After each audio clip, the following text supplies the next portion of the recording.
बोलिए सियावर रामचंद्र की, पवन सुत हनुमान की, जय जय सीताराम। प्रत्येक सप्ताह प्रारंभ ही परमानंद से होता है कि बड़ी ही कृपा, हनुमान जी महाराज की अद्भुत कृपा। और सबसे बड़ी बात यह है कि उस कृपा का रसस्वादन करने हम सब लोग प्रत्येक मंगलवार को सुबह और इसी प्रकार से शाम को आते हैं। एक चीज तो जान लीजिए कि बिना कुछ मिले कोई नहीं आता। हर व्यक्ति, हर प्राणी, चाहे वो हम हो चाहे वो कोई हो, हर आदमी स्वार्थी है। परंतु कहां पे स्वार्थ उचित है और कहां स्वार्थ अनुचित है, इस बात को देखना पड़ेगा। ये स्वार्थी होना तो सबसे उचित काम है, और जो व्यक्ति इस स्वार्थ में जुट गया तो उसका परमार्थ पूर्ण होगा, और जो व्यक्ति दूसरे स्वार्थ में जुटा तो उसका परमार्थ बाधित होगा। ये लिखित सत्य है। बैठ जाओ बेटा। एक पुस्तक पढ़ रहे थे हम, कल्याण की भी बहुत सुंदर सुंदर पुस्तकें आती हैं। अभी ऋषिकेश गया था मैं 4 दिन के लिए, तो बड़ा आनंद रहा। परमार्थ निकेतन गया, वहाँ पे स्वामी जी से भेंट हुई। 4 वर्ष पहले गया था। 4 वर्ष पहले अज्ञातवास पे गया था 6 दिन के लिए, और वहाँ से बाबा ने अपनी सेवा पकड़ा दी कि खाली हाथ ना जाओ, यही लेते जाओ, और जुट गए। 4 वर्ष पहले और आज के का दिन जुटे हैं। तो उसी बोध कथा अंक में एक बड़ी सुंदर सी कथानक है कि एक प्रोफेसर अपने हाथ में एक ग्लास जिसमें थोड़ा सा पानी भरा हुआ था लिए थे। उन्होंने अपने यहाँ विद्यार्थियों से पूछा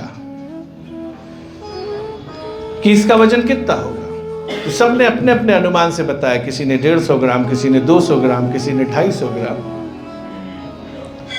और उससे पूछा क्या इसको पकड़े रहने का मेरा सामर्थ्य है? कहने लगे हाँ गुरुजी, आपका तो सामर्थ्य है ही है, तभी तो आप पकड़े। तो उन्होंने कहा कि अच्छा ठीक है, इसको मैं अगर 5 मिनट पकड़े रहूंगा तो मेरा सामर्थ्य रहेगा। कहा कि हाँ सामर्थ्य तो रहेगा, परंतु हाथ में भारीपन आ जाएगा। अच्छा बताओ मैं 15 मिनट इसको पकड़े रहूं तो फिर क्या होगा? क्योंकि 15 मिनट पकड़े रहने में आपका हाथ शून्य सा हो जाएगा, हाथ टिकेगा नहीं। अच्छा बताओ आधे घंटे पकड़ा रहूं तो क्या होगा? आधे घंटे पकड़े रहने से आपकी नसों में विकार आने लगेगा। जो रक्त का प्रवाह है यानी ब्लड फ्लो है, वो कहीं ना कहीं बाधित होकर आपके हाथों में सूजन कर देगा। अच्छा बताओ अगर पूरे दिन मैं पकड़ने का प्रयास करूं, क्या पकड़ पाऊंगा? क्या कि नहीं गुरुजी असंभव है। अच्छा तब बताओ इसका वजन कितना होगा? तो उन्होंने कहा कि तब तो ये सुमेरु के पर्वत से भी भारी लगने लगेगा, जो अभी 150 ग्राम का आपको ग्लास लग रहा है। और वो तो ग्लास में रख के 150 ग्राम की बात कर रहे हैं। ये एक छोटा सा कलम, इसको लेके आप प्रयास करिएगा, इसको ऐसे हाथ में रख लीजिएगा। 5 मिनट कुछ नहीं, 10 मिनट भारी, और धीरे धीरे ये वजन बढ़ता जाएगा और आपके सामर्थ्य से भी सामर्थ्य टूट जाएगा। तो उन्होंने कहा कि फिर एक बात बताओ कि ये जो बेकार के विचारों का बोझ हर समय लिए रहते हो, इससे क्या होता है? क्या काम बनता है? लेकिन हां, इतना भारीपन आ जाता है मन में कि काम जो बनने वाला हो वो भी बिगड़ जाता है। अभी हाल ही में न्यूज पढ़ रहा था, तो एक ज़ीरोधा ऐप करके है, उसके मालिक हैं Nitin Kamat. He is just, मतलब वो केवल 44 वर्ष के का व्यक्ति है, और उसको अभी 6 हफ्ते पहले हार्ट अटैक आया था। 44 वर्ष के। और मेरे ख्याल से यहाँ पे बैठे सभी लोग ये बात जानते होंगे कि इधर लगभग 1.5 साल में, 2 साल में सबसे ज्यादा जो युवा लोग हैं, यंग हैं, 20 से 50 के ब्रैकेट के लोग हैं, 20 वर्ष आयु से 50 वर्ष की आयु के, इनके अंदर हार्ट की प्रॉब्लम बहुत आ रही। तो उसने अपना इंटरव्यू दिया, अभी प्रकाशित हुआ था, तो उसका मैं पढ़ रहा था टाइम्स ऑफ इंडिया में। तो उसने कहा कि वो उसके साथ एक घटना हुई थी पारिवारिक, जिस कारण वो बहुत खेद में था, और वो घटना का बोझ इतना भारी हो गया था कि उसके कारण उसको हार्ट अटैक हो गया।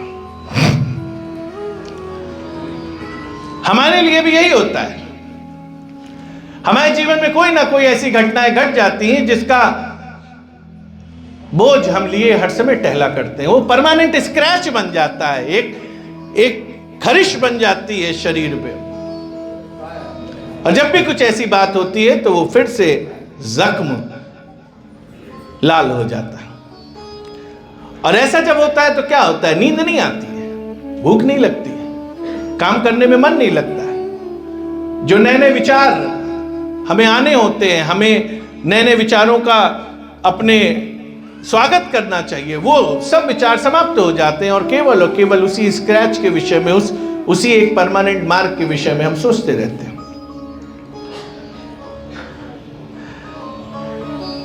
जीवन में इस तरीके की घटनाओं से उत्साह समाप्त हो जाता है। और उत्साह एक ऐसी चीज है जो प्रत्येक व्यक्ति को जीवन चलाने के लिए बहुत आवश्यक है। जब व्यक्ति के जीवन में उत्साह नहीं होता है तो निराशा, भय और परिस्थितियों के विवश होकर हार जाना स्वीकार करता है। और ऐसे ही हम सब हैं। अगर सबसे ज्यादा और सबसे पहले कुछ मांग लेते हैं और मान लेते हैं तो वो हार है कि ये हमसे नहीं हो पाएगा। और हार एक ऐसी वस्तु है जो व्यक्ति के मन को इतना बोझिल कर देती है कि जीवन में फिर उठने का काम नहीं बन पाता, और व्यक्ति काम करने में असहाय हो जाता है। जो सब सामर्थ्य और पौरुषवान व्यक्ति हैं, युवा हैं, ये सब संघर्ष छोड़ के अपने को अवसाद में भर डालते हैं। और यही होता है जब उत्साह नहीं होता है। वाल्मीकि रामायण के युद्ध कांड के 2 श्लोक में लिखा है कि निरुत्साह दीनस्य शोक पर्याकुलात्मना सर्वार्था व्यवसादंती व्यसनम चादि गच्छति। जो निरुत्साही हैं, विचारों से हीन हैं, जो सदैव शोक ग्रसित रहते हैं, उनके सारे काम बिगड़ जाते हैं और उनके ऊपर विपत्ति आ जाती है। आजकल की मॉडर्न फिलॉसफी काउंसलिंग से लेके जितने भी बड़े बड़े उपक्रम आज के विज्ञान द्वारा जनित हैं, उन सब का सार हमारे शास्त्रों में है, परंतु हमने उनको किनारे रख दिया है। वाल्मीकि रामायण कब की है? 7,500 साल पुरानी। और बात करते हैं हम आजकल की मॉडर्न थ्योरी जो 20th सेंचुरी 21st सेंचुरी पे डिपेंड कर रही है।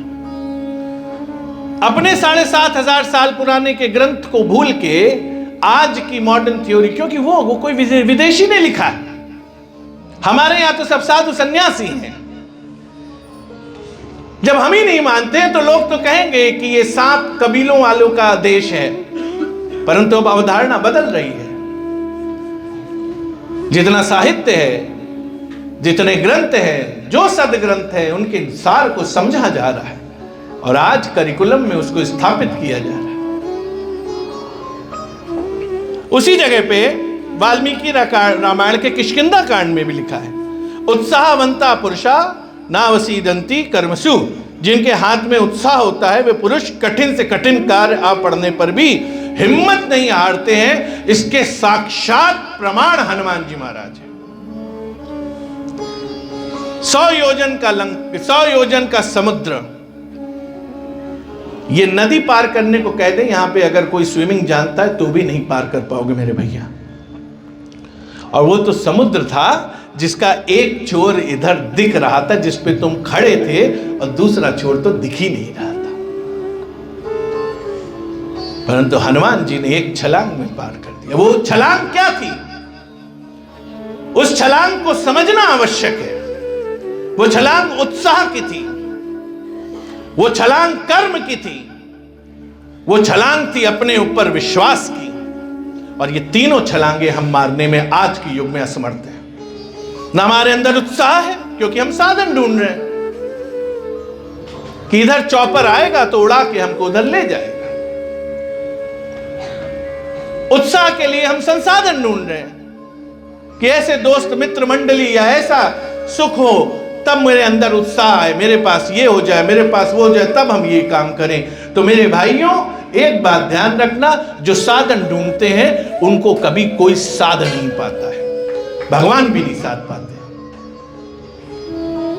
क्योंकि साधन ढूंढने वाले केवल वो लोग होते हैं जो केवल बातों को टालना जानते हैं। आज का कल, कल का परसों, परसों का नरसों। परंतु हनुमान जी को जैसे ही कहा गया राम काज लगी तब अवतारा, वैसे ही हनुमान जी पर्वत के समान हो गए। ये राम काज क्या है? ये काम काज है भैया, आज के युग का हमारा आपका काम काज, जो हम सब कर्म में लगे हैं। व्यापारी यदि व्यापार करता है वो उसका राम काज है, अगर कोई सर्विस में है वो सर्विस उसका काम काज है। कोई आदमी, हमारी माताएं बहनें जो घर का कार्य दक्षता के साथ करती वो उनका राम काज है। और हम लोग इस राम काज को राम काज समझ लिए, जबकि राम काज ही काम काज है। और जब काम काज करोगे तभी राम राज आएगा, बिना काम काज के नहीं हो सकता।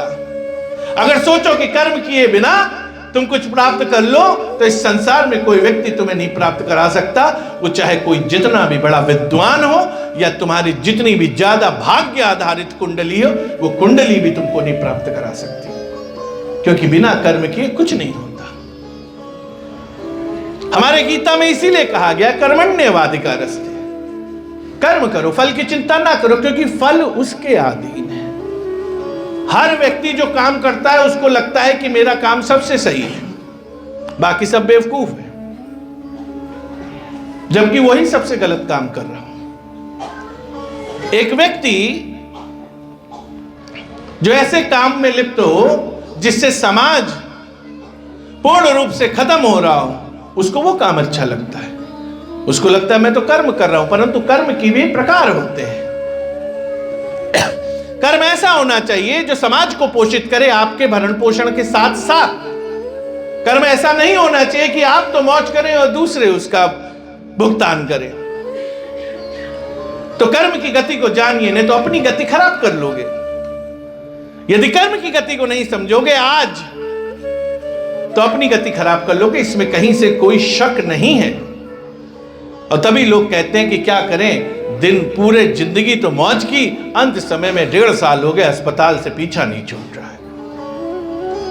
क्योंकि जब मौज का दिन था तो सिर्फ और सिर्फ मौज करी है, सिर्फ और सिर्फ लिया है, शोषण किया है समाज से।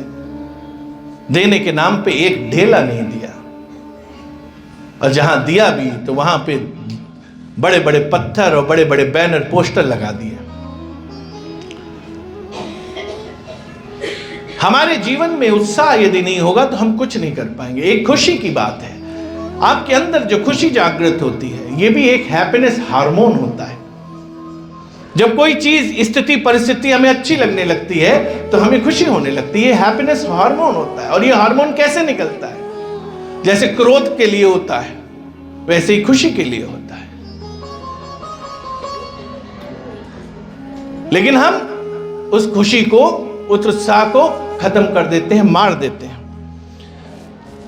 शास्त्रों में लिखा है संसर्गे दोष गुणा भवन्ति, संसर्ग से दोष और गुण दोनों होते हैं। परंतु हमारा संसर्ग कैसा है, हमारा साथ कैसा है, हमने इसका आंकलन कभी नहीं किया। क्योंकि मौज आ रही है, दोस्तों के साथ मौज आ रही है। ये मौज शब्द ही ऐसा बना है जिसने एक ऐसी फौज में हमें शामिल कर दिया है कि जिसका पतन होना निश्चित है। मौज का माध्यम ढूंढो। आज मौज नहीं आई क्या? बाबा के संग रह के मौज नहीं आई क्या? तो माध्यम है ना। और मौज वो भी है जो इस समय बिस्तरों पे लोग सो रहे हैं, वो भी है। आज मंगल को शाम को भी इसी तरीके से आरती होगी, फिर मौज आएगी। परंतु एक मौज वो भी है जो शाम को क्लब और बार में डांस करने सब जाओगे, वो भी मौज है। मौज की श्रेणी भिन्न है। कौन सी मौज तुम्हें कहां ले जाएगी, ये तुम्हें निर्णय करना है। हम कौन होते हैं बताने वाले, क्योंकि ये मौज तो तुम्हारी है। और ये जो मौज आज सही रास्ते की होगी तो ये जीवन पर्यंत साथ रहेगी। और है नहीं, हो गए भव से पार लेकर नाम तेरा। अब नाम कौन सा लेना ये सोचो। गाने भी तो देखो आजकल गुनगुनाने के लिए क्या है, क्या है वो 2.5 बोतल वोडका काम है। वाह, आनंद आनंद, मौज। और सीताराम सीताराम सीताराम, अरे इस समय नहीं, इस समय वाला गाना चल रहा है। शब्द उच्चारण नहीं कर सकते, लंदन से लाएंगे, रात भर डीजे बजाएंगे। शब्द उच्चारित नहीं कर सकता। और वो कहां पे हो रहा है? वहां जहां आपकी बहन बैठी है, जहां आपकी मां बैठी है। और मजे की बात है, उसी डांस फ्लोर पे वो भी नाच रही है। और गाना क्या बज रहा है? शर्म होनी चाहिए। यह हास्य का विषय नहीं। संस्कृति और सभ्यता को कैसे धूमिल धूसरित होते हुए हम लोग देख रहे हैं, ये समय है।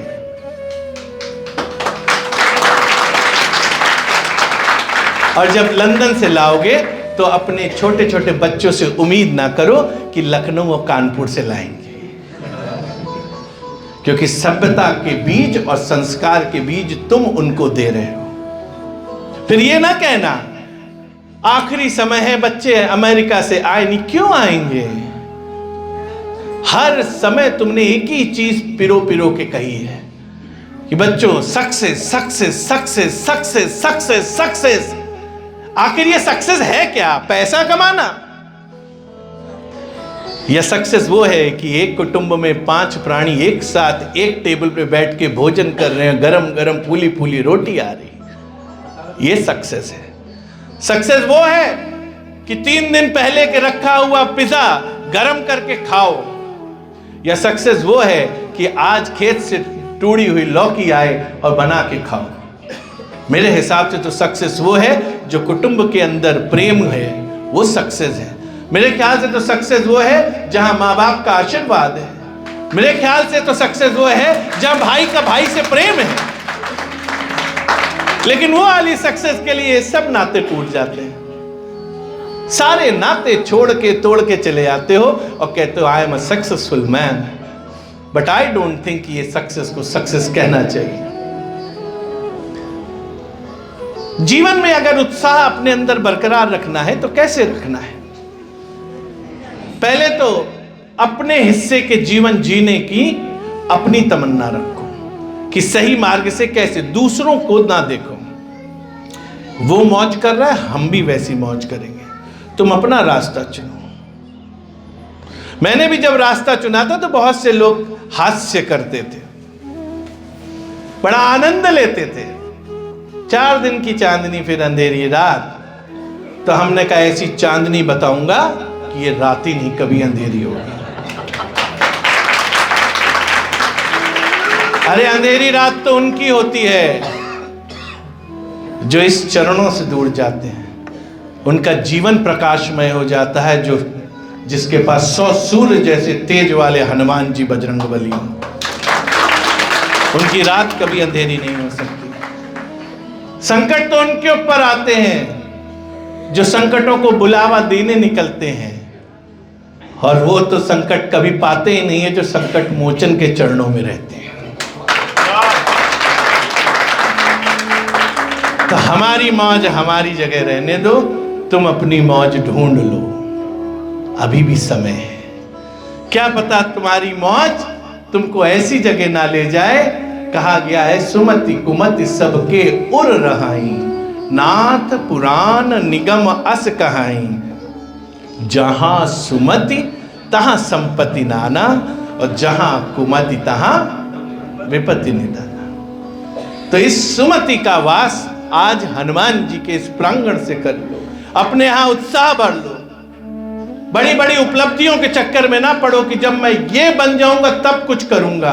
छोटी छोटी उपलब्धियों का उत्साह के साथ उत्सव मनाओ भगवान के चरणों में। हमारे हनुमान जी, लेटे हुए हनुमान जी मंदिर में लखनऊ के प्रथा चालू हुई है, happy birthday with Hanuman ji प्रथा चालू हुई है, एनिवर्सरी विद हनुमान जी। आओ यहां, केक नहीं काटो, लड्डू बांटो, मोमबत्तियां बुझाओ ना, घी के दिए जलाओ, क्योंकि हमारे यहां कहा गया तमसो मां ज्योतिर्गमय। और अब क्या है, 2 साल का बच्चा हुआ, कहा बेटा मोमबत्ती फूक दिया।